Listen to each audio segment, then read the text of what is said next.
Make Your Peace podcast is the Wynonna Earp fan podcast that digs deep into every episode, not only providing comprehensive recaps, but also delving into character relationships and motivations.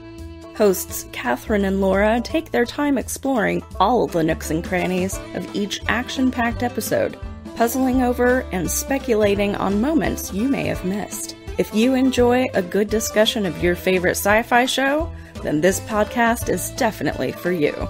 You can find Make Your Peace podcast on Twitter at 4YE_MYP podcast, where you will find links to their latest episodes. Make Your Peace podcast. Dig a little deeper. Hey everyone! Welcome to Make Your Peace, a 4YE podcast about Wynonna Earp. I'm Catherine Meushaw. And I'm Lara Hayes. And today we'll be discussing Season 3, Episode 5, Jolene. And as per usual, a few notes before we get started. First of all, thanks to the folks at Earp Fiction Addiction Podcast for the commercial. So make sure to check them out. I think they just posted their season finale, so they're on a little bit of a hiatus. And then, secondly, as per usual, thank you to everybody for the comments and sharing the podcast and for sharing your thoughts on the episodes and stuff like that. We really appreciate that, and we really enjoy talking to you. So keep messaging us and stuff. If we don't immediately get your message, don't worry, we're not ignoring you. Sometimes I don't get the notifications. And sometimes it doesn't notify you if you've got a message request just chilling there. So I promise we're not ignoring you. So with that, Laura, what was this episode about? All right, I'm going to freestyle this one, Stefan style, okay? So this episode has everything. Afterbirth, demon barnacles that bake mind control desserts, Taoist balance between good and evil, Zoe Palmer singing, Waverly crying for a solid 45 minutes, tarot cards, angel dads, and answers to questions we've had for 3 years. The demon barnacle who bakes thing, I think, is one of my favorite things you have ever said. I did that just for you. Thank you. I appreciate it. Because when you said that, when we were talking about the episode, I about died. So, thank you for that. You're welcome. And I know you want to start with a title. Probably. I mean, this one's a little bit easier than most. I do, and it is, but we gotta give the queen her due, right? So this episode title comes from the hit song of the same name by country legend Dolly Parton. And I'm not one to advocate for covers, but if you haven't heard the song performed by Jack White of the White Stripes, then everybody should go check it out. After you finish listening to our podcast. And the Dolly Parton original, probably. But yes, yeah. That you can pause the podcast for and go listen to right away. Yes. And, it's the same thing kind of like with the first impressions. Like, I really didn't get any, farther into this than singing Jolene in my head, so yeah, I don't have anything deeper. I've had it consistently stuck in my head, and I think we've known that, the second they released the episode title, I think we had already known that Zoe Palmer was playing a character named Jolene, so it was kind of like, oh, this is the episode about Zoe Palmer. Yeah. So I think it kind of was hard to really speculate from that point. Mm-hmm. So, but we got some good information this episode. Yeah, we got a lot of it. Yeah, some theories confirmed. It was a fun episode. I know I keep, for the first time, I feel like I'm not saying this wasn't one of my favorite episodes, because this was easily the best episode of the season. Yeah, I think, far and away, this was my favorite. Yeah. So far, this year. Definitely. And, I think it's definitely a high-ranking one for me, just because it was fun. Overall. It kind of, I don't know, it felt like a good Wynonna episode, and, it was a lot of fun, despite the fact that we had to watch Waverly cry a lot. So much. So much of this episode was Waverly crying. It just hurts, man. It's like, we may or may not have talked about this, I don't know.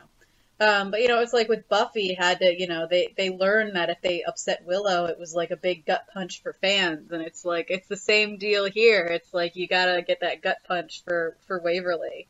Mm-hmm. But, I mean, where do you want to start? Little unorthodox. I kind of want to knock the poplar tree out in the beginning, since it was sort of a takeaway from last episode, and then I know you had the birds too, so maybe we could get that, Yeah. you know, sort of tied up, and then really, like, focus on this one. Does that sound good? Yeah. Yeah. Okay. All right, so last episode, Catherine and I were talking about the trees, and we were theorizing about the trees, and are they ex-revenant, or are they like ex-residents of purgatory that have been turned into trees, or does Bolshar have control over trees, and he's using them to, you know, like feed the earth its blood or whatever, because we know the trees are moving, we know they're eating people, etc., etc. So Catherine pointed out that they keep referring to these trees as poplar trees, so just a little sort of mysticism around the poplar tree and its meaning and its symbolism. Poplars are spectacular trees with very strong roots, which affords them like a symbolic value of grounding and security and resiliency. And they're also pretty hardy or like independent. They require very little care. Light workers tell us that poplar is a bower of possibilities and manifestation. When you need something quick, the poplar spirit can often support that goal within one turning of the wheel. Poplar vibrates with strong earth energies, so that's maybe why we're using this kind of tree, because we keep talking about the earth thirsting for blood and all that stuff. Yeah. They have a very strong tie to earth, including... so they vibrate with strong earth energies, including those associated with finances, providence, and the uncanny ability for humans to overcome even the most difficult blockages. Some feel that listening to poplar leaves when the breeze blows gently is one way to get messages from past lives, our higher selves, or the divine. So that's coming from buildingbeautifulsouls.com, and if you want to learn about more trees, you can go to that site and check it out. Alrighty, thank you for that. So just for fun, you know, since Michelle listed off 4 different birds, it was kind of one of those things where it was like, was it just because they were indigenous to the area, so it was like, let's just list birds, which is likely because it's robins, cardinals, sparrows, which are all over the damn place. Mm-hmm. And then magpies are a little more like, they're kind of Regional? off to, kind of, but they're still in North America, so they're just in a western part. So it could be nothing, so we could be reaching, but just in case we're not. Robins, like there's a belief that the robin is a divine bird, and they also symbolize renewal and new birth. So if a robin flies into your life, it will teach you many things, and I forgot to write down the website, but I literally just Googled robin bird meaning or something like that, and it's the first thing that popped up. So you know, cardinals are messengers of spirit. That belief kind of exists across many cultures. Magpies are kind of fun, and magpies are really the reason I wanted to do this, because I vaguely remember them being seen as kind of a negative thing, and they are in Western societies. They're kind of seen as an ill omen, but a more positive one in Eastern communities. So it's kind of one of those interesting situations. But they're associated with like magic and divination and prophecy and stuff. And then sparrow is a sacred bird to Aphrodite and symbolize like true love and a spiritual connection. So that's what I've got for the bird stuff. Like I said, it could just be random birds that they just picked, but just for fun, in case you wanted that information, there it is. Cool. Birds. Birds. Trees. Birds. Yeah, but I know we both left last week with homework, so wanted to knock that out. And I guess as per usual, the one thing this episode, now back to Jolene, the one thing about this episode, it gave me big Buffy vibes. And I listed a couple of episodes in the last podcast, you know, Ted and Band Candy, as far as, you know, kind of magical nonsense. I wasn't even considering that we'd get a Yoko Factor episode. And it was so well, like, it was so good, and it was a good episode, and it was really, those episodes can be kind of fun to see how people have an entity that plays on, you know, the group's insecurities and kind of causes infighting and stuff like that. And I do think they did that really well this episode. Yeah. I had to mention that because that was like when it first started, and it's like, I was like, oh my gosh, it's the Yoko Factor. It was so exciting. I love that we got our Buffy right out front, too.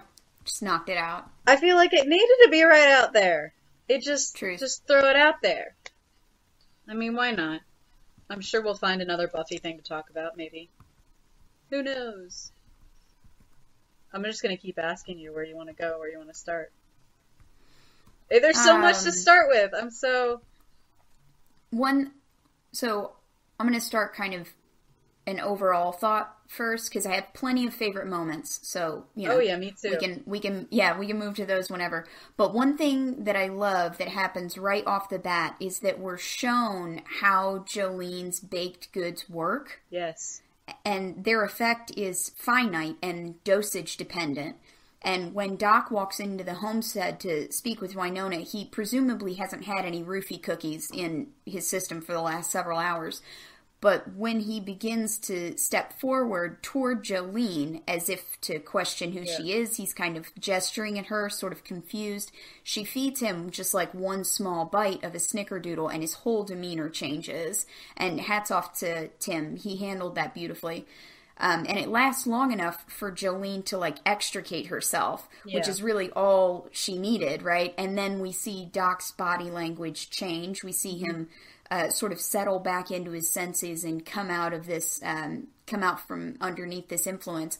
And this is illustrated several times throughout the episode. We can see people coming out of Jolene's influence if they haven't eaten, or if they haven't eaten very much, like they've only taken a bite or 2 bites, they haven't like finished their cookie or whatever they were eating. So the rules were pretty clear and they were easy to follow, and I really appreciated that. Yeah, I also, to kind of add on to that, I like the musical chime every time somebody took, you know, the musical cue. There was an audio cue. Yeah. Tim did a great job of illustrating that change in demeanor throughout the episode. And I honestly, I think he did that. Probably he was one of the best at that with how he did that, especially I think because of the character even, it was a little bit easier to show that relaxation, to kind of, you know, show that, you know, the second he takes a bite of that snickerdoodle to just immediately like, I think it was easier to do that. But Tim, I think, did a really good job of showing that.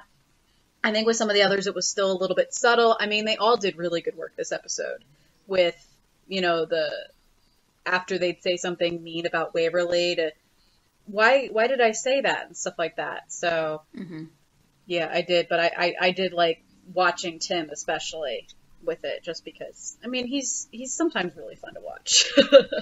Yeah, he is. And I liked how it's, you know, she knew everybody's favorite, and it didn't really get questioned until Michelle like questioned it when it had obviously worn off in the cell, because it had been such a long time since she and Wynonna had anything. But how did she know this? And it's like, well, no, but she does.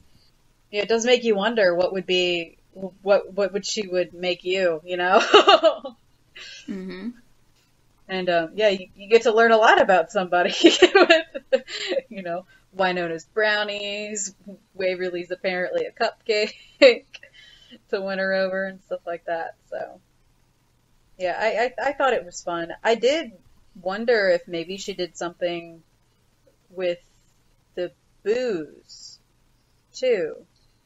And maybe I missed it, because there was a scene, like when Doc first walks into Shorty's, you know, he does get that drink from Michelle and you know, the snarky comment about, you know, him being married. And then he kind of looks at Jolene and is like, you know, I can't even get her eye. And I don't remember seeing him eat anything or anything. So I was wondering if maybe she got a hold of some of the alcohol, or maybe it was something, because we're still not sure what exactly she was dosing or how she was doing this, or it wasn't like a blanket enchantment, but. And likewise, later in the episode we see Doc pull out his handkerchief and he's got a cookie wrapped in it. So we also know that he was like walking around with the stuff. So he could have, been like snacking on something that he had in a pocket or something like that. Pocket food. Pocket food. Yeah. But I know I had a friend who was like, I was just appalled at how much they were eating. Like, why didn't they question how much junk they were eating? And I was just like, yeah, so that totally, like, I am totally the person who can sit and eat junk all day, so that didn't even faze me. I'm like, yeah, sure, that's reasonable. Just eating all the junk food. I have an easy enough time, like, saying no to junk food, but if somebody were to show me, like, a plate of brownies or a batch of cupcakes that they made and they were, like, beautifully decorated, like, the aesthetic would get me, and I would be like, that's an attractive looking cupcake, like, I need to try it. So it'd be one thing if, like, it, like, slid against the car, like, when you were, whatever, and frosting's all lopsided. I'm like, no, thank you. Like, I'm good. That's all right. All right, you hear that, ladies? All you need to do to win Lara over is some nicely decorated cupcakes, and I promise you it's not that hard to do. And that's it. I'm yours forever. It's really all it takes. Pretty easy. Apparently. We always end up picking on you in your personal life. That's okay. I'm not even sorry. I'm a sitting duck. It's fine. You brought it upon yourself. I know. Just kidding. I mean, I guess we should probably address early on the winged creature in the room. Sure, yeah. We've been speculating and speculating and speculating and theorizing about Waverly. And we get an answer that her father is an honest-to-God angel. So that was nice to have. I honestly was not expecting to get that answer in this episode. So I kind of appreciated getting it. Yeah. I was also surprised, and I had something about it. I figured with you. But we haven't gone in order, and so I'm like, I don't know where that thing is. Where is that thing? Probably near the end. Yeah. Sorry, I jumped around, but... Okay, so Doc, under the influence of Jolene's snickerdoodle, no pun intended, tells Waverly that she might be the demon, right? As Bobo had said that Waverly was his kin or whatever. Mm-hmm. And she does have a vengeful streak. So one thing that I will say about angels, like now that we've confirmed that at least biologically she's half angel or something to that effect, right? Angels are like depicted as the hand of God, like they're taskmasters and intermediaries, and they are tools, basically. It was angels who destroyed the cities of Sodom and Gomorrah, right? Like they came down and all this, whatever. Sure, yes. Yeah, right, sure. Like the destroying angel, Mashkeith or Mashkeith, I guess would be how you would pronounce it, was sent by God on more than one occasion to, like, kill the enemies of the Israelites. There's Samael, who's often sort of viewed as a necessary evil, despite being, like, an archangel, I think.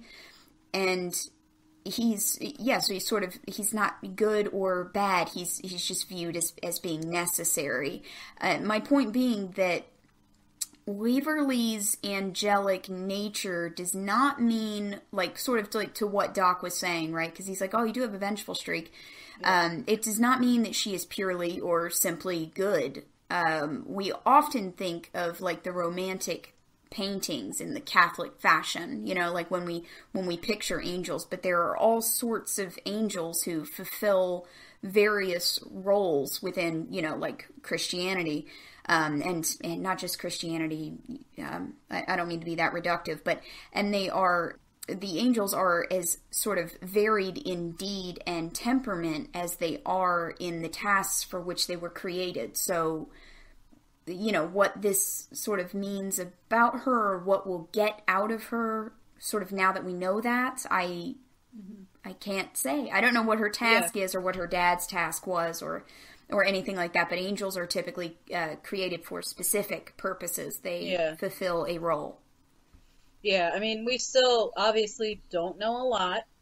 You know, all we know is she was a light enough being to have created, for the universe to have been like, we need to create a balance here. Which sounds like something you and I talked about last episode. Like, maybe we were right about a thing. We were, I think. So, anyway, as I revel in being right, as I am going to do. Yeah, so I mean, obviously, we still don't have a lot of information. We know that, you know, Julie, her father, visited Michelle, like, when Michelle went to the greenhouse to get away from Ward. And he just kind of knew when she was there and stuff like that. But we honestly don't have a lot. And we don't know where he's at right now, because Waverly even asks. So it's, we still don't have a lot, but at least we do have an answer and confirmation that everybody who had a theory about her being an angel of some sort was correct. Feel vindicated. Yes. I have one more thing to say about, like, about that reveal, and I don't really know, like, where to put this thing, because it was just like a sort of a weird thing. I didn't really know, like, what to make of it, but it was... Throw it out there. Yeah. So the Gibson greenhouse gave us all a lot to think about. Like, not only is there that, you know, like, angel statue there, which sort of reminded me of the weeping angels from Doctor Who, and I got really afraid because I hate those things. Those are terrible. They're awful, but that's not really, it's neither here nor there. It's just a fun parallel. But Waverly's father's name is Julian. Kate is called Lestat in this episode. And in episode 1, I mentioned that one of the Glampires was called Cayman, and a variant spelling was used for that name. But Lestat is Anne Rice's titular vampire, right? Cayman, spelled differently, but still the same name, is one of her oldest and most formidable. And Julian was the name of the most formidable, the most powerful warlock the Mayfair Witches ever produced, in a separate series also by Anne Rice. And all of this is to say nothing of the fact that Waverly being born in a greenhouse is reminiscent of the birth of Christ in a manger. But, you know, in this essay, I will explain, but, you know, like, yeah, so just a ton of random stuff, and I didn't know what to do with any of it, but, like, a lot of parallels just surrounding those things. That's interesting. Yeah, I love your nerd brain. Thank you. That was as good a spot as any to pop that, because, I mean, I threw us off by starting off with angel things, but I figure best to get that out of the way, since that was the big takeaway of the episode. The episode does sort of hinge on it, so. Little bit. So, it's fine. But thank you. Yeah, it's, yes, keep going with the nerdy things. I'm on it. Good. Yeah, I mean, I thought it was, like I said, I'm looking forward to getting more information. I'm looking forward to seeing where we go, and to seeing if we meet him. And it is, once again, Bobo's role in all of this is quite interesting. I mean, he was the one who first told Waverly that she's not an Earp, and then nobody wanted to believe Bobo. It's like, well, he might be lying, it's Bobo. But then it's like, okay, yeah, she's not an Earp. And then it's like, oh, well, her father's an angel. It's like, well, he might be lying, it's Bobo, but probably not.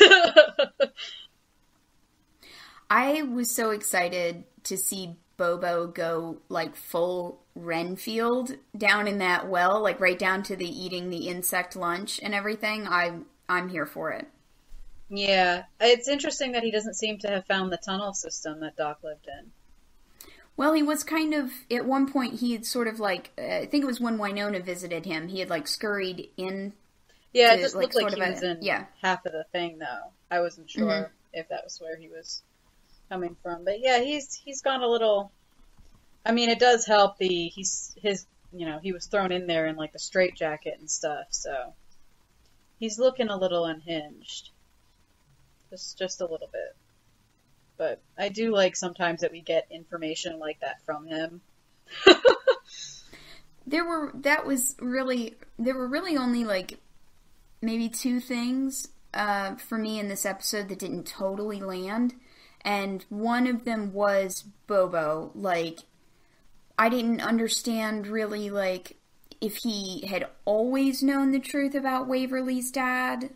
Like, I hope that gets addressed. So, like, how did he know that? And did he find out in the well, or is it something that he's always known and he was using it as leverage to, like, get himself out of the well? Which, I mean, if that was the case, it didn't work.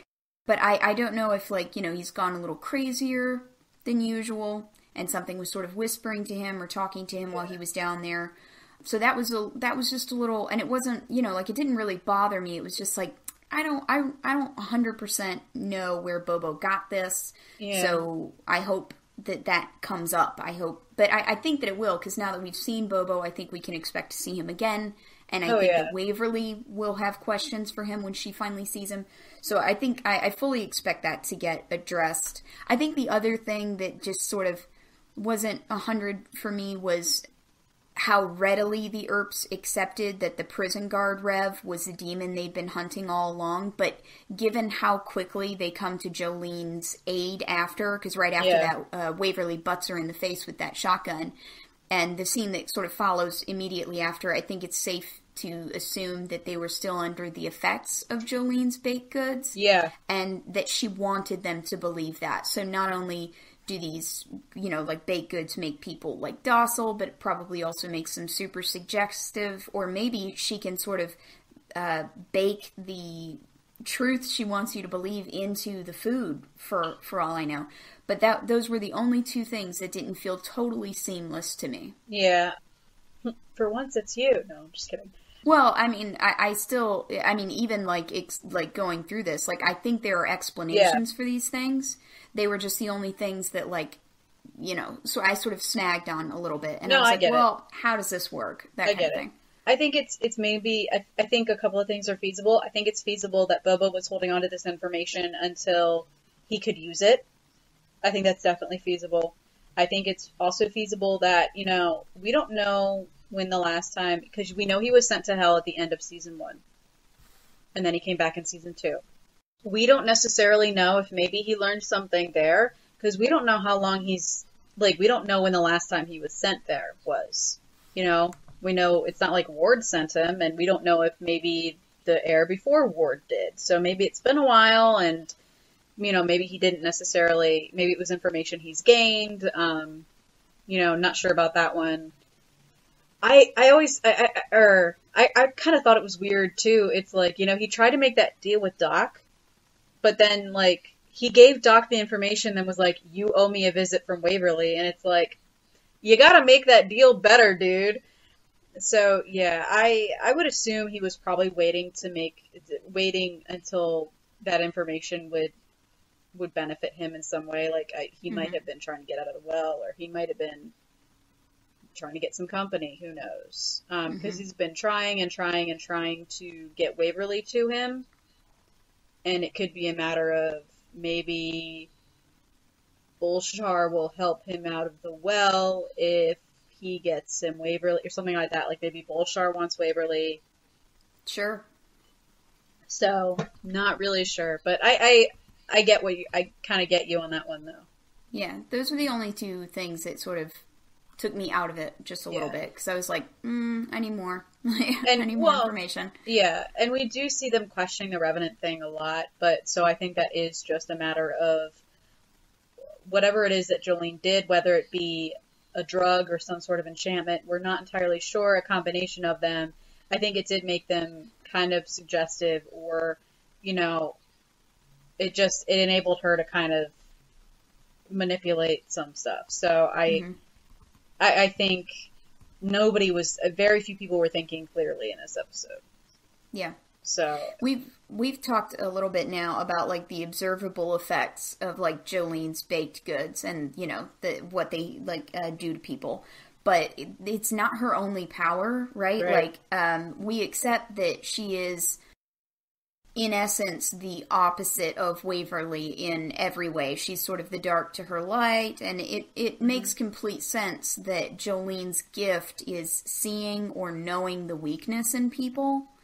If, like, you know, Waverly's ability is to see the good in people, right? So this is like an observable truth kind of like throughout the episode. Waverly is a peacekeeper. She's a cheerleader, which Jolene actually calls her in this episode, which is pretty cool. So it's both literally and figuratively, right? And when people feel ready to give in, Waverly sort of steps up with this rallying word of encouragement. Waverly believes in them. Waverly loves them. She pushes them to be better, even when it hurts or it's something that maybe they're not ready for. Even when it means being harsh on it, you know, a few occasions. And Jolene is a divider. She's a ruiner. She preys upon Doc's fear that he's a burden to Wynonna, on Michelle's guilt for having left her girls for all of the right reasons, right? And on Nicole's fear that she's not as important to Waverly as Waverly is to her. And where Waverly kind of group hugs and sows peace, Jolene sows discord and chaos. She even says right before the karaoke song, this one goes out to chaos. And then the brawl breaks out. So I thought that was pretty cool too. Yeah. Check your DMs really quick. I'm sorry, dude. No, it made me laugh. That was your exact note. I know. It made me laugh because I had taken a note, and I straight up, I have a note here that says, Waverly brings out the best in people while Jolene brought out the worst. And I had made that like Friday night, I think. But no, it made me laugh. You put it significantly, like, you articulated it way better than I had. But yes, I wholeheartedly, and I'm on the same page and everything. And I had the same thought. It was really well done. I guess we can kind of talk a little bit about that last scene with Jolene and Waverly in the greenhouse. You know, just how I mean, because this whole episode, you know, Jolene, I think, represented a lot of things and can represent a lot of things. But I mean, it's just, you know, whether you want to, like, she's definitely an external force causing a whole bunch of nonsense, but I think you can also kind of view her as, you know, she's also that voice in your head, you know, telling you how worthless and you are, and how it's so much easier. It's kind of, it does give you kind of a little hint of, like, what it's like, I guess, to deal with depression and stuff like that. Yeah, for sure. So that kind of was an interesting, like, that kind of culminated in that really good scene in the greenhouse where it's like Jolene's just like, you know, beating her down with, you know, you're not good, the real baby was special, but you're not her. You know, even letting Waverly believe that her father was a demon for a bit, you know, telling her to kill herself and stuff like that. And, you know, telling her that nobody loves her and stuff like that. And it was a really well done scene. And I think you don't see stuff like that often that's well done, I think. Sorry. That was supposed to be more articulate, but it's just kind of went. So, but no, I like that scene, and I did want to mention, I know there are parts of it that could probably be a little rough for people with, you know, who are dealing with mental health things. So just as a note to anybody listening, just make sure you guys take care of yourselves. And, you know, if media like that does ever trigger something for you, it's okay to turn it off for a second. And, you know, talk to a friend or call a local hotline for you or something like that if you need to. So I did want to throw that out. because I know, especially watching something like that, if it's a character you really, really relate to, sometimes that can be a little bit rough. So I did want to throw that out there. That was supposed to be a little bit more articulate, but apparently I still get weird about talking about stuff like that. So that's about as good as that's going to get. No, I thought it was good, dude. And I thought the scene was shot really well, especially, like, in the end, you know, it was the love that Waverly had in her life that she was sure of that, you know, kind of pulled her back from this decision where, you know, like this act, like this thing that she was being pushed toward. And I thought that was really beautiful. Yeah, I mean, it is, because it is really hard to, if you feel like you're hearing it from everybody, you know, to kind of pull yourself out of something like that, you know, it's really hard on a bad day. So yeah, I like that. And, I mean, we've gotten kind of some really good moments lately with Wynonna even reiterating how much, not in this episode, obviously, but how much she loves Waverly and how important Waverly is to her. So that was such an important thing with Waverly sitting there and, you know, no, these are the people I love, and, you know, they love me back. Even, I don't know what happened today, but I know that they love me, and I'm not going to give up on them, and stuff like that. So yeah, it was such a great scene. And I even love when Wynonna busts in. You know, you get that great moment when, you know, Waverly just picks up that shovel and starts coming at Jolene. And Jolene's like, you can't kill me without killing yourself. And I just love Wynonna busting in and, you know, Waverly, but she can. And when Jolene sees Wynonna there with Peacemaker, you know, Wynonna shoots her and Jolene's like, I'm your friend. You love me. And Wynonna's just like, I love her more. And I love that. That was so great. Cause I think I don't know. It was just, it was so good. Cause even she was probably still slightly under the influence of like still lingering something, like they realized that there was something up with Jolene, but yeah, she still, because of the way she, you know, she says I love her more. She doesn't say no, I don't. Like it's I love her more, and I think it's just such a good scene there. So I like that. I love Wynonna just coming on in and bye bitch. That's my flailing about the greenhouse and my inability to articulate things. I think another thing that got cleared up in this episode that I was grateful for is that the voice that Michelle was hearing and the voice that Doc heard on the audio of her therapy session was Jolene and not Bulshar. Also, kind of neatly tied together was Doc's ability to hear this demonic voice, not necessarily because Bulshar has marked him, which is sort of where I was leaning in, you know, like the last episode, but because he had a brief frolic in hell last year that left him with, as Wynonna put it, extra-dimensional hearing aids, which is sort of an intriguing way to explain this ability on his part without making him a footstool for Bulshar or cursed in some horrific way, at least for now. So I thought that was really cool. Yeah. Yeah, that was good. I like that they kind of talked about that. I liked that Doc told Wynonna about going to hell in this episode. Because, I mean, it's like, I don't like it when they sit on stuff too awful long. And I know it's something that he's been dealing with. So I like that they talked about that in this episode. I was grateful for that and that we just confronted it, you know. And so now Wynonna knows. And then also, you know, Kate being his wife. They all in one episode. We fought over it. Punches were thrown. People were imprisoned. And I think that's probably the worst of it. And now, like, everybody can accept these truths. And we can make choices and make amends.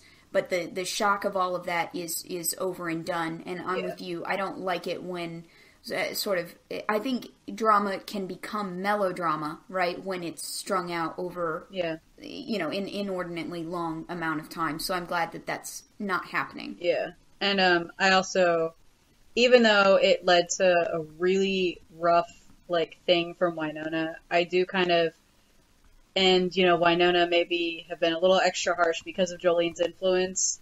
I think Waverly almost kind of deserved a little bit of the hard time she got for not saying anything about Kate. Like, to a point. I think, you know, like, because I think I kind of, you know, said this last week, where it's like, you know, Waverly, no secrets, so I'm going to tell Nicole stuff, but I'm going to keep Doc's. So I kind of, there's a part of me that, like, definitely, like, she deserved getting crap from Wynonna for it, for not telling her. Mm-hmm. I think. Now, I don't think she deserved it not under Jolene's influence and not where Wynonna was going to say something really harsh, especially because, I mean, it led to Wynonna kind of spitting out and calling Waverly half-sister kind of really, really harshly, and that was kind of a gut punch. Because it's one of those things where it's like, as somebody who has half-siblings, it's like, that's one of those things where it's like, they're your siblings, man, and throwing out that half-sibling thing, it's like, yeah, it's kind of a harsh thing to do. Mm-hmm. Like, it's just, it was a gut punch for me, because I'm just like, oh, shit. I have almost the same note. I believe, you know, like episode 3, when Wynonna tries to fire Jeremy for not having told Wynonna about Dawes' condition, I mentioned that loyalty to Wynonna means being loyal to Wynonna, which comes up again in this episode. Like, no matter what side you fall on, mm-hmm. that still holds true, and we kind of see it again for her. Except it's Waverly this time. And she didn't tell Wynonna about Kate because she felt that it was Doc's truth to tell. Don't know why she didn't think... Yeah, sure. Don't know why she didn't think being the lone survivor of a cult wasn't Nicole's, but, you know, whatever. And, you know, Jolene kind of fills us in on what Wynonna is already thinking, and that is you cannot be on Wynonna's side, or you can't not be on Wynonna's side and then tell her how to behave. Which was so spot on. And this sort of mentality kind of makes sense for a person in Wynonna's position, because her life is good versus evil, right? Yeah. And there's a line. And if you are on the other side of that line, then you are against her. You are her opponent. And, I mean, personally, like, when she called Waverly her half-sister, like, I gasped like I had been punched. Yeah. I mean, it's just, it's hard, especially, like I said, I have half-siblings, so it's like a lot of people, I think it's gotten significantly easier, but it's like explaining it when you're little, because it's like if people immediately, oh, you mean they're steps? It's like, no, like, they're blood. Like, they're blood related, they're my siblings, like, that's, I mean, it's not like, you know, it was like a marriage, it's like, they're my siblings, and it's like, mm-hmm. I don't, I would never really think to just pull out and be like half-sister or something like that, you know, unless it was necessary in context, like me having to explain talking about like their mother or something, or like one of their side of the family. So yeah, I mean, that line, I was just like, oh my God, my heart, like, it's just, because Wynonna would certainly have never said something like that without Jolene's and without an influence like Jolene. No, absolutely not. Just because, I mean, she's been pretty much like, hey, you're my sister, you know, I love you no matter, stuff like that. So mm-hmm. It's it's rough. It was hard.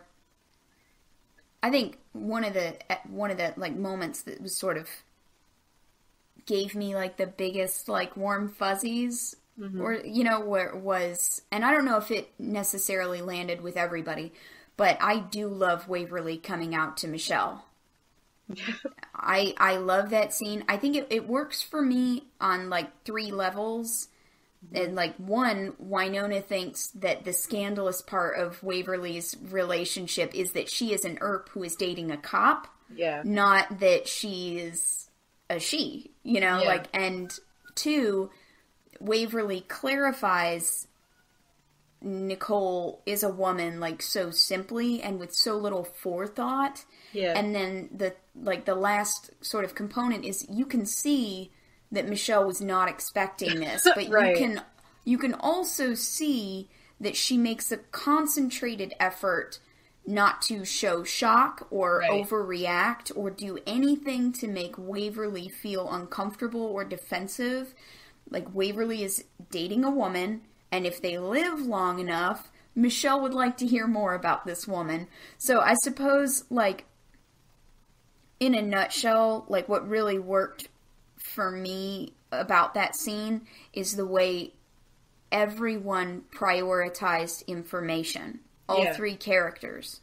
To sort of, that's more the world I want to live in, kind of a thing. Yeah. No, I like that. And especially, that could have been done in a way that outed Waverly. Mm-hmm.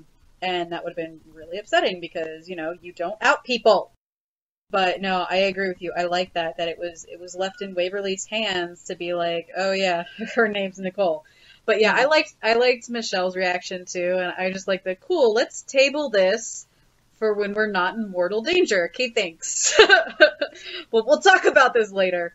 I also just, with that with that whole scene, I just liked the awkward Doc introduction to that, started that. So I liked all of that. But yeah, I liked the how Michelle, how that went. Mm-hmm. Oh, one of the really small things that kind of made me laugh was, the entire bar fight scene was so great. And the singing. Have I mentioned the singing?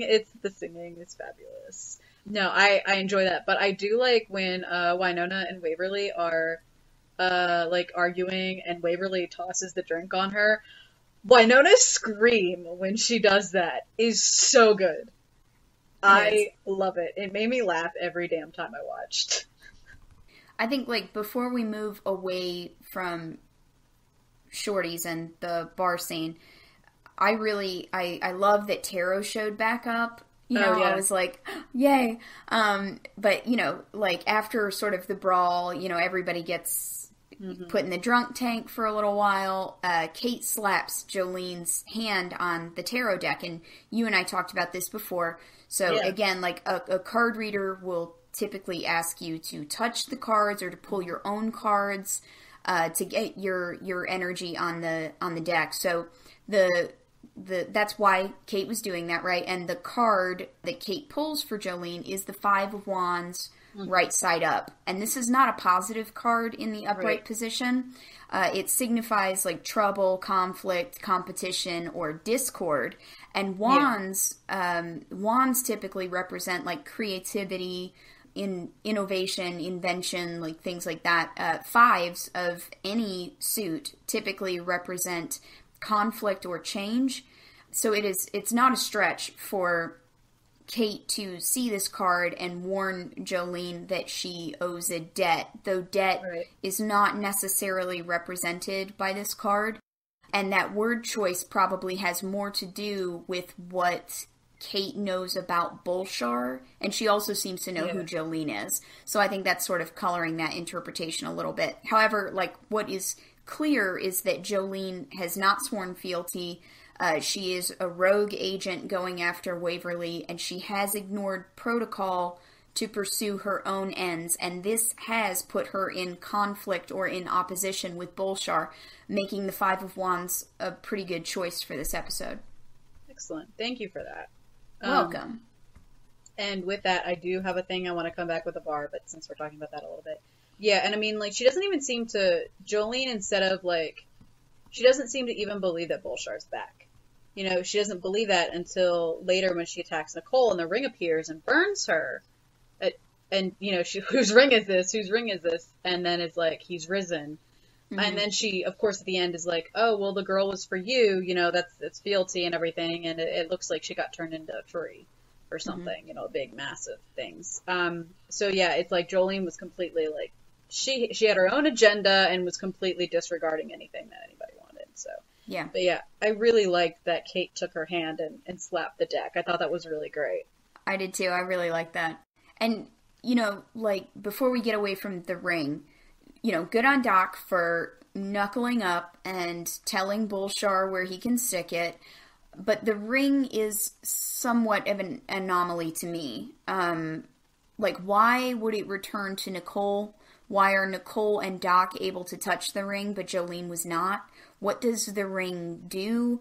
I think it offers some kind of a protection to the wearer because it recognizes Jolene as a force for evil or a threat, and she could not touch it. So, but the ring was also severed by the widow. Yeah. When Bolshar was buried alive, right? So it seems like if she thought to sever the ring, like maybe there's some sort of like a protection or charm tied to the ring, and she had to remove it in order to entrap him. So that's what I'm working with right now. I guess the part that I'm having trouble with is if Bolshar is also a force for evil, I would think, right? At least so far, I think so. So why would he be able to put it on his hand in the first place?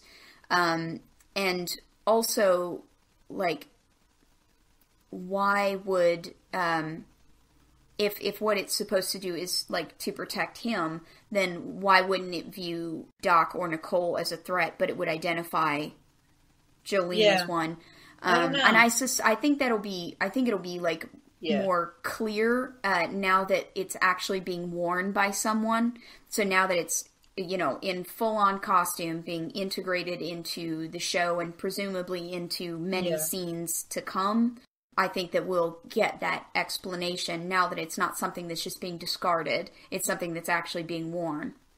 Yeah, I mean, because I had an errant thought that maybe the ring had, like, maybe made of a similar metal or something like Peacemaker, and maybe it has to do with the forger, like if Bolshar forged the ring and did something with it, maybe that's why, he's fine with it as a demon, but, it doesn't necessarily explain everything, but yeah, I think there's definitely a lot to really explore with that still. I think we'll get a lot more information about it. Mm-hmm. I mean, and I guess we won't see Doc making a deal with a demon, at least not yet. Mm-hmm. Because he had that pretty great monologue about, I'm going to hell, but I'm going to take you with me. So, yeah, I think the ring is fairly interesting, and the fact that it came back to Nicole is... Right? Yeah. Yeah, There's a lot I can't explain it any way right now, so I'm eagerly awaiting an explanation. There's a lot about Nicole we don't know. We still don't know how she survived that massacre. We know she was down by the water when it started. We don't know why. We don't know why she's the only person to survive one of these massacres in the years that it's been happening. Oh my god. So she was marked in some way, right? She's marked. She's saved for something. We don't know why. And then Doc can wear it because he's been to hell. Maybe.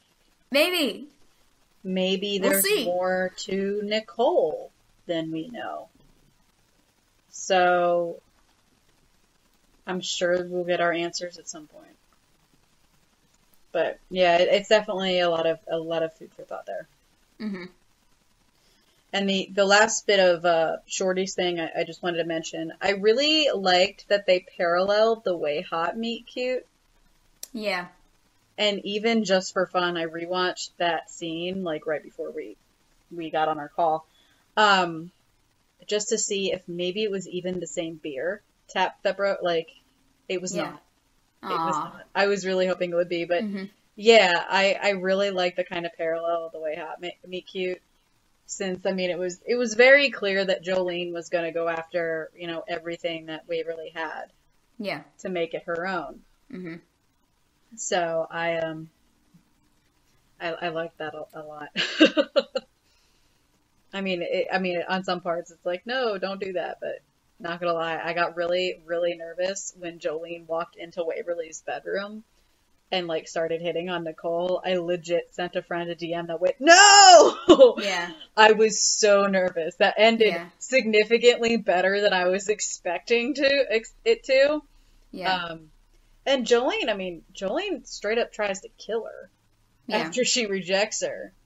Because she said something in Latin, like, I couldn't really make it out, and subtitles didn't really help me out. But it basically, I know, like, Mortis was in there, and that definitely has some sort of dead thing. So, like, yeah. Yeah, so it's just like, she straight up just tried to, like, kill her. And that's when the ring pops up. But and Nicole getting thrown in the closet. Heyo. How can you not appreciate a closet joke? Yeah, I think we have to. Like, yeah. It's in our contracts. Yeah, it's right, our contracts. When we accept the toaster ovens, we have to. Oh yeah, for sure. When we get the wristbands, we gotta, yeah. Mm-hmm. You know, you and I have touched on this like many times, but that a great number of like way hot problems could be solved with like simple communication, and that sentiment was really like at the forefront of Nicole's complaints this episode. Yeah. And though I hate to see way hot fight, and Nicole was far more confrontational than she would have been without Jolene's influence. Oh, yeah. But I'm still glad that this was brought up, and in the end of the episode, we do see a follow-up discussion, which is wonderful. Yeah. And Nicole has filled Waverly's room with like unicorns and apologies, which I loved. And we get to hear Waverly make her own apology to Nicole, or kind of like explain herself. Yeah. Because it's not entirely untrue or unfair, the issues that Nicole raised at the precinct. You know, she is sometimes treated as an afterthought, and Waverly does leave her out of the loop.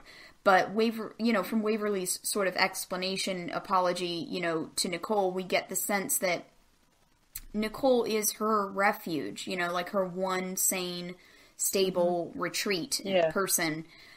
So when something crazy and messy and fraught with danger happens, Waverly's last instinct is to drag, Nicole into whatever craziness is following her family. So, I liked that, and I bought it. I was like, that makes sense. Yeah, I mean, she doesn't want to drag her safe place into the mess. Mm-hmm. And I know we got this earlier in the season when Nicole first tells Waverly that she's, was a survivor of a massacre, and Waverly looks at her as like, I thought you were normal, and it's like, not great, Waverly, but it's like, because her thinking, like, everything is so messed up, everything, it is. So yeah, I like that they addressed it. And yeah, I paused in Waverly's, at that last scene, to take a look at all the stuff in there, because there is a bear, there is a bouquet of flowers, there is a huge balloon bouquet that includes a unicorn balloon, a balloon with a rainbow on it, a purple balloon that says I'm sorry, and two others that I couldn't make out. It was great. Nicole, hot expert apologizer. Mm-hmm. So. I had a couple other favorite moments. In my favorite moments section, I literally just put Zoe Palmer. Yeah. I mean, MVP, right? Like, gosh, she's incredible. I cannot wait for Anna Silk to come in, too. Like, that's going to be so good. Yeah. And, please, let more showrunners just, cast Zoe Palmer and let her go full psycho for 5 minutes. The showdown in the greenhouse was amazing. I couldn't even hate her when she was, making Waverly sob uncontrollably. Yeah. Zoe Palmer, she did get to play a psycho once on, or, a psychotic, escaped convict, actually, on Lost Girl. It was during a body swap episode. So good. Oh my god, it was amazing. It was one of my favorite episodes for her. Me too, I wasn't sure I would ever get to, see that again, but thankfully that was not the case. She's fantastic. I mean, she's great for some crazy eyes there. I mean, she's so good. Also, I really liked Nedley, the little bit of Nedley we got in this episode, because it's like, when he first walks in, he's holding the baked goods that Jolene had left, and you're like, oh crap. Because he does there is a little bit of he's a little bit different than he normally is in how he first started that talk, and it's kind of chiding Michelle with, don't you start that talk again, and then, helping give them the information that they need to be like, oh, Jolene is the demon. And I love when they're they yell at him to drop the tart and everything. I love that moment. So I just had to mention that. Yeah, I liked it too. He just starts asking like the most obvious and like most sensible questions, like who is she, who's her family, what's her phone number, where's she live, you know, like all this stuff. And you know, in an episode where you just have all of these people, you know, like reacting in these, you know, like crazy ways to Jolene, and you know, sort of dawning it up, like, no, she's been here forever. This is my friend since forever. You know, Buffy's always had a sister. Like all of this stuff. Like for Randy to just walk in and like so simply, you know, sort of like poke holes in this, you know, this magic, whatever it is, just at the exact right moment too, right when the effects were like starting to wear off. I have the exact same moment on my list. I loved it. Yeah, it was good. It was good. You know what? I think I kind of got Once More with Feeling vibes from this too. Is it because you know of the singing? Well, no, not just because of the singing, but the singing was all like, you know, like telling the truth a lot too. You know, and Jolene's effect was sort of like that, but it was warped. You know, it was poisonous. It was things you wouldn't say. And things that maybe had a kernel of truth, but they weren't, you know, like, maybe a little bit.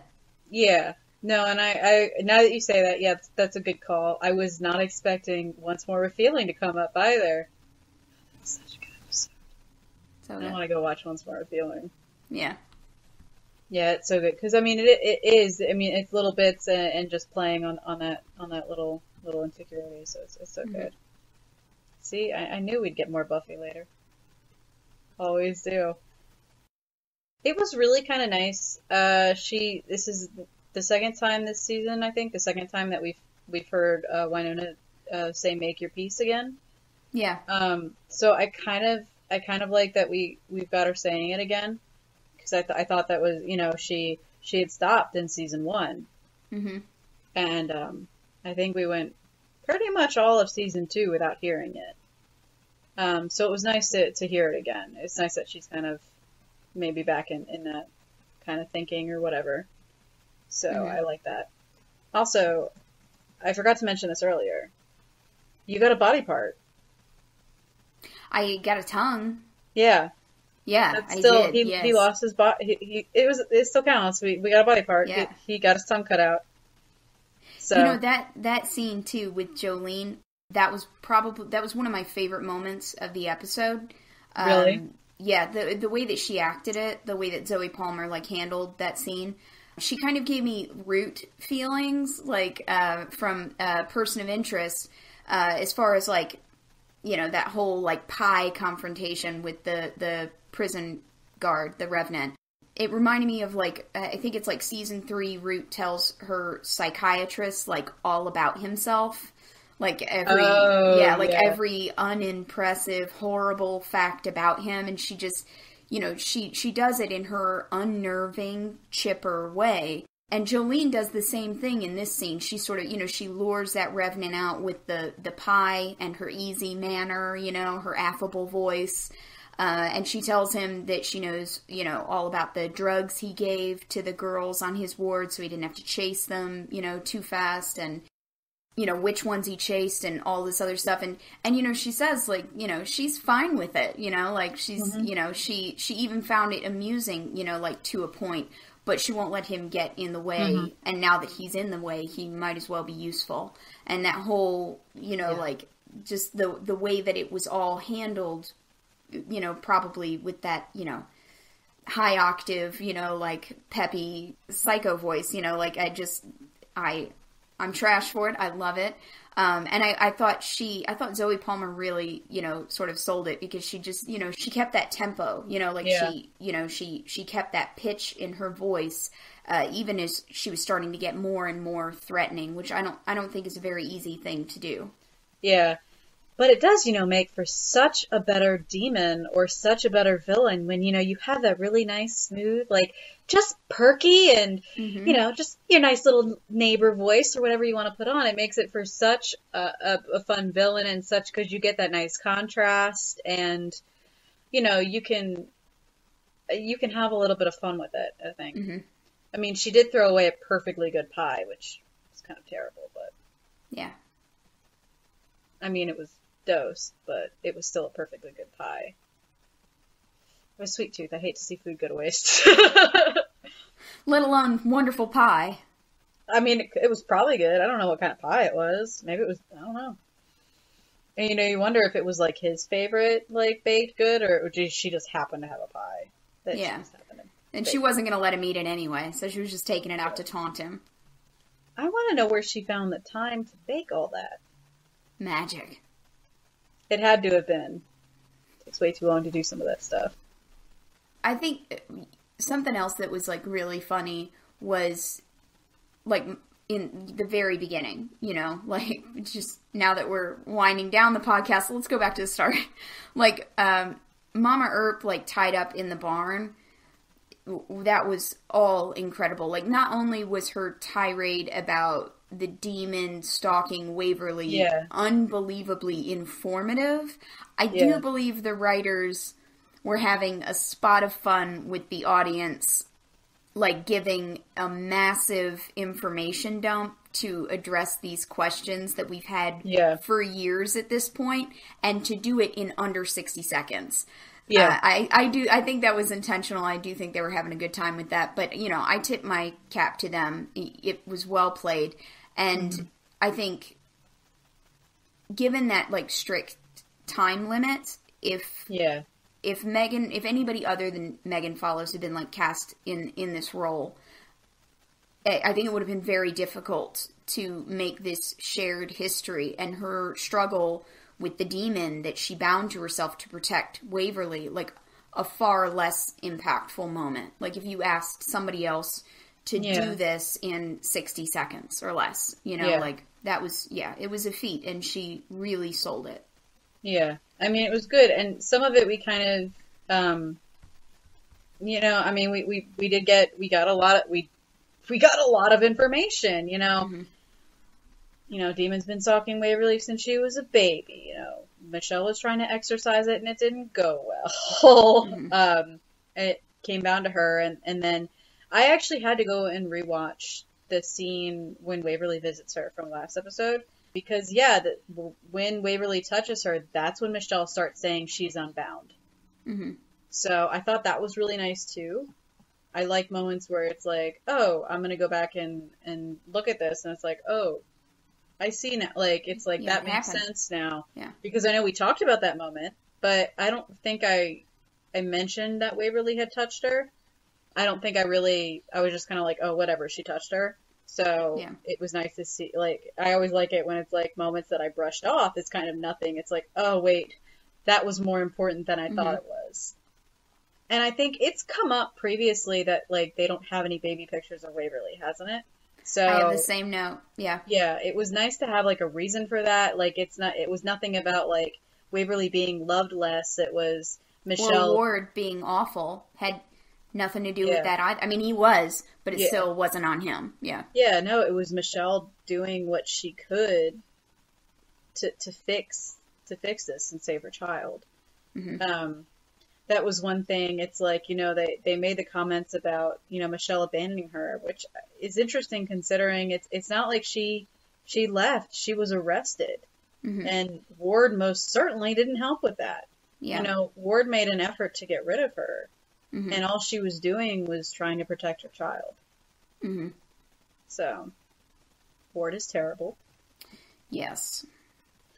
Oh, I wanted to throw this out there. We had somebody comment on Waverly's wardrobe, how she's wearing a lot of white lately.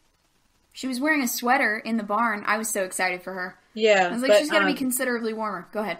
Yeah, but the white, so that kind of, again, maybe, does a little bit more with the angelic hints for her, too. She has been wearing a significant amount of white, which I haven't noticed, but I figure I'd throw it out there. So, since I appreciate comments we get from people, I wanted to make sure I said it, because I actually remembered I forgot to write it down, but it popped into my head, so. Nice job. I don't know if it's like the way that they're styling Megan's hair, or what it is, but, like, especially in that barn scene with Waverly and Michelle, I was like, wow, that's like really good casting. Like I would like buy her as a relative. You know what I mean? Or if not a mother, like at least, you know, like an aunt or something. Like, so I thought that was really nice. And it was something that was like, I don't know, you know, we've seen her before, but I don't think, other than that jumpsuit scene, right? And that was kind of, you know, she was moving around a lot, and that was, you know, she was kind of out of it, you know, like in that scene. So this was the first time that it really hit me. I was like, oh, that's good casting. I might have actually noted that too when I was watching, had that thought too, just because, they look, apparently. Related, yeah. Especially, I think they did do a pretty good job with Megan Follows and Dominique. I mentioned it before, but one of my kind of favorite moments, like the small ones, was Michelle giving Doc the drink. You know, I call it, don't have a self-wife while you're doing my daughter, you enormous prick. Yep. And I kind of liked her hitting him, and then later when they're in the cell, Michelle listing off the number of people she hit. Yeah. That scene too was like, I mean, it was funny, but I thought that it was also like just a really important moment for Wynonna, like to have that moment with Michelle where she can actually talk to her mother, a mother who made the same kind of choice that Wynonna had to make. So she, you know, she kind of gets to talk to like the one person who would really understand what it means to give a child up, to keep it safe from you, you know, like, and I think Michelle helps her feel a little bit better about her choice. I think it's an impossible decision to make, and I'm sure Wynonna will kind of, you know, like ache over it until she can get Alice back. But I think that it was a conversation she really needed, and I'm glad that she got to have it with not a hallucination. Yeah, I liked it too. For some reason, I didn't have it in my notes, but that could have just been because I missed it, because I had a lot of stuff to filter through. Yeah, I liked that scene between them. I thought it was a really good scene, and it was really important. I agree with you. It was really good for Wynonna to have that moment. Especially, you know, it's like, I'm sorry, you know, you were doing the best, you were doing what you could to take care of us and stuff like that, you know, you were being a parent, and, you know, I like that exchange, because, I mean, that's how Michelle was finding out that Wynonna had a baby, so. Mm-hmm. This is kind of random, like, when Jolene stops Doc from following the Earps to the Gibson farm, she tells him, well, we can't perform miracles, but I do my best. And presumably the we is Jolene and Doc, but given what we know for certain about Waverly's parentage now, right, like, and that Jolene is the cast-off for the cost of this treasure being brought to Earth, I think the we that Jolene is talking about is intended to represent Jolene and Waverly, and it's sort of a nod to their angelic father and a way to acknowledge the limitations of Waverly and Jolene. Like maybe, you know, like maybe they are these otherworldly beings, at least biologically, but they can't perform miracles. Yeah, that maybe. I mean, I didn't consider it like that. I like that take on it, though. This episode was a lot, and I'm sure we might have missed something to talk about or something, so make sure y'all tell us. But yeah, I mean, I don't think I have anything else in my notes to kind of talk about, so we can go into quotes. Quotes! And this is going to be hard for me today, because I transcribed All right. a lot. I'm going to start us off then with a tiny. Baby, soggy crust is a problem. Your mama is a catastrophe. And also, like, that scene, like, at the end of that scene, like, when Jolene goes to give Waverly the hug. Oh, yeah. With the knife, like, the knife hug. And Waverly's a little too tight. Like, I loved that. Yeah. I laughed so hard. Yeah, it was good. Doc, I just encountered the most bossy woman itching for a drink. And Wynonna, you think I'm a monster for tying up my own mother? Well, I think the lineage was immediately clear. Mm-hmm. I really liked, you know, like when Jolene went out to talk to that revenant, and he was like, you know, morning, miss, you a neighbor? And she's like, sure. Yeah. Sure. Why not? I love that. Oh, and with that, when and sweet little Waverly's as good as mine, it's my party and I'm not going to let you poop on it. Yep. I think I mentioned this exchange where Doc introduces himself. You're an undead relic from the Old West? Sure, why not?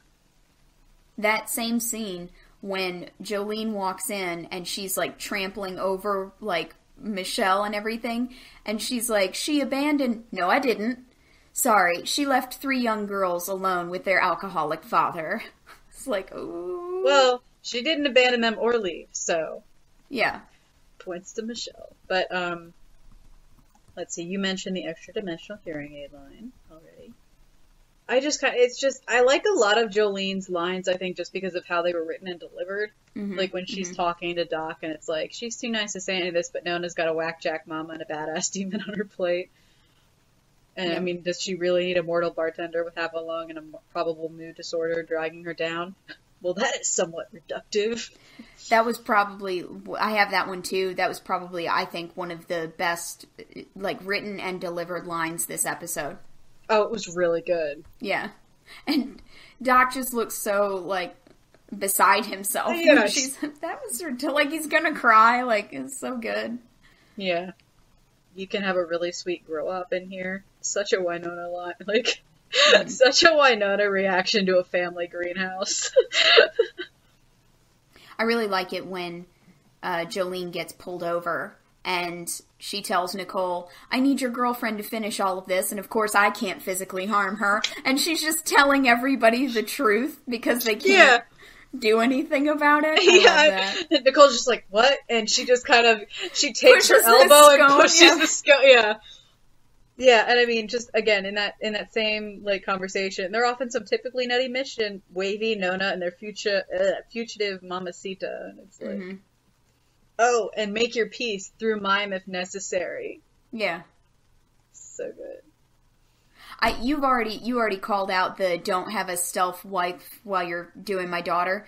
But I also love that this banana liqueur keeps showing up everywhere because it's so ridiculous. So I like that it just keeps popping up. Yeah, it's like the most random thing. Michelle asking Jolene, you gonna charge for those cookies? It's a tasty way to make friends. Showing your cleavage and you don't have to do the dishes after. Mm-hmm. Valid point, Michelle. Oh, Jolene, I'll go talk to her. Yeah, I'll go drink for her. I like that one too.